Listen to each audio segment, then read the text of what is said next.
Hey guys, thanks for tuning into F1 Podcast. We're up to episode 94. And Max, just when you thought the off-season was getting a little bit dull, maybe, Kaboom! We've had this news about Honda. So this episode's going to be devoted to that, Max. We're going to be talking about what happened. And I've got to say that the first thing I did was log on to the internet, as I do, Max, most mornings. And I loaded our podcast and I loaded a couple of news sites at one time. And one of you guys actually commented, said about Honda, and I read that comment and then jumped immediately onto heaps of other websites. And my first response, mate, was shock, absolute shock. I couldn't believe it.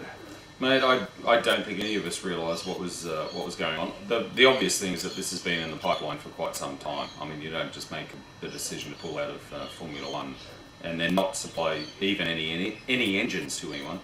You don't make that decision overnight. I'm just stunned, mate. Yeah. I got a phone call while I was at work from a mate of ours, and he sent me a text message saying, Honda out. What for Jenson Button? So I jumped, like you, mate. I jumped onto the net, and it was blanket coverage. I'm just stunned. I'm shocked, and I'm horrified that the great name of Honda, mate, with such a proud history, once again out of Formula One. I was shocked not only, of course, by the announcement itself, but also just the timing. We're gone now. We're out of here. It's not just one more year or something. We're gone. And mate, I just was absolutely, a couple of days ago there was a few articles on the internet, some people saying maybe Honda had some problems. And mate, They sure did. They did, mate. I'm not a big enough nerd to go through all of the financial statements of Honda, Toyota, Renault, whatever, but I understand that there's a financial consideration, and that's what's happened in Japan. Obviously, they've just looked at the numbers and said, well, that's the end of that. We can't justify a $400 million spend per annum. Yeah. Sorry, guys. We've, with the current climate and all that sort of thing, we've got to pare our loss-making businesses back, and I guess, this is the first cab off the rank. Was F1, and it's a sad day. I'm sorry to see Honda go from F1. I hope the team's bought really quickly, but it'll never be a Honda Works team. Yeah, I mean, Nick and Ross are very confident about that, and we'll see what happens there, mate. But I'm the same as you, mate. I'm just very disappointed with the heritage. I'm thinking back to the 80s where Senna and Prost were winning in Honda, and even before that I was reading about the 83 Spirit that had the Honda engine. I mean, so much racing heritage in F1 gone. Yeah, exactly. This is the thing, and I mean, this is not a backmarker or anything like that. This is one of the the world's leading automotive companies have decided to pull the plug. So obviously they're going through a lot of difficulties. I'm just sad to see that there's another major player off the F1 grid. Yeah, and I was actually looking this week thinking, well, let's talk first of all about Jenson and Rubens. I mean, Rubens has got a pretty graceful exit now, and we've given him some coverage recently, but Jenson, gone. I mean, he's got to find a new seat or have a sabbatical.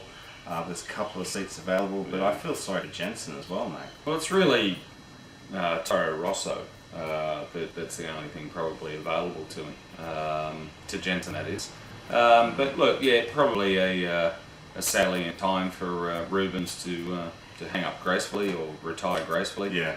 But I think the sport would be poorer for not having Jenson Button on the grid, so I'd like to see him somewhere in 2009. And it wasn't long ago when you remember that this guy gave the Honda Works team, Jenson Button that is, their first win. Yeah, exactly. Their only win. Yeah, exactly. This is the thing. So I'd still like to see him on the grid. I think Formula One hasn't seen the best of Jenson Button yet. So let's hope he gets a drive. Let's hope he gets a drive next year. Yeah, I think he will. I think someone will snaffle him up, Max. I just can't see how someone like Jenson, when you look at some of the other people in the bottom third of the grid, let's say, Jenson deserves a place in F1 regardless. Yeah. And, if it's the bottom third, well, the shit happened with Honda, so he has to take that. But he deserves to be there, mate, definitely. I couldn't agree anymore. Yeah. But, either way, a sad day for Honda and a sad day for Formula One fans.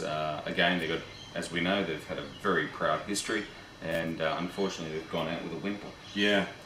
So we're going to do a video straight after this talking about some of Max Mosley's proposals for reducing costs, and also just the situation with the engine manufacturers generally, Max. We've been talking about this all afternoon, mate. We've been dying to put the camera on and actually talk about this. So that video will be up very soon. Stay tuned. See you guys. See ya. Bye.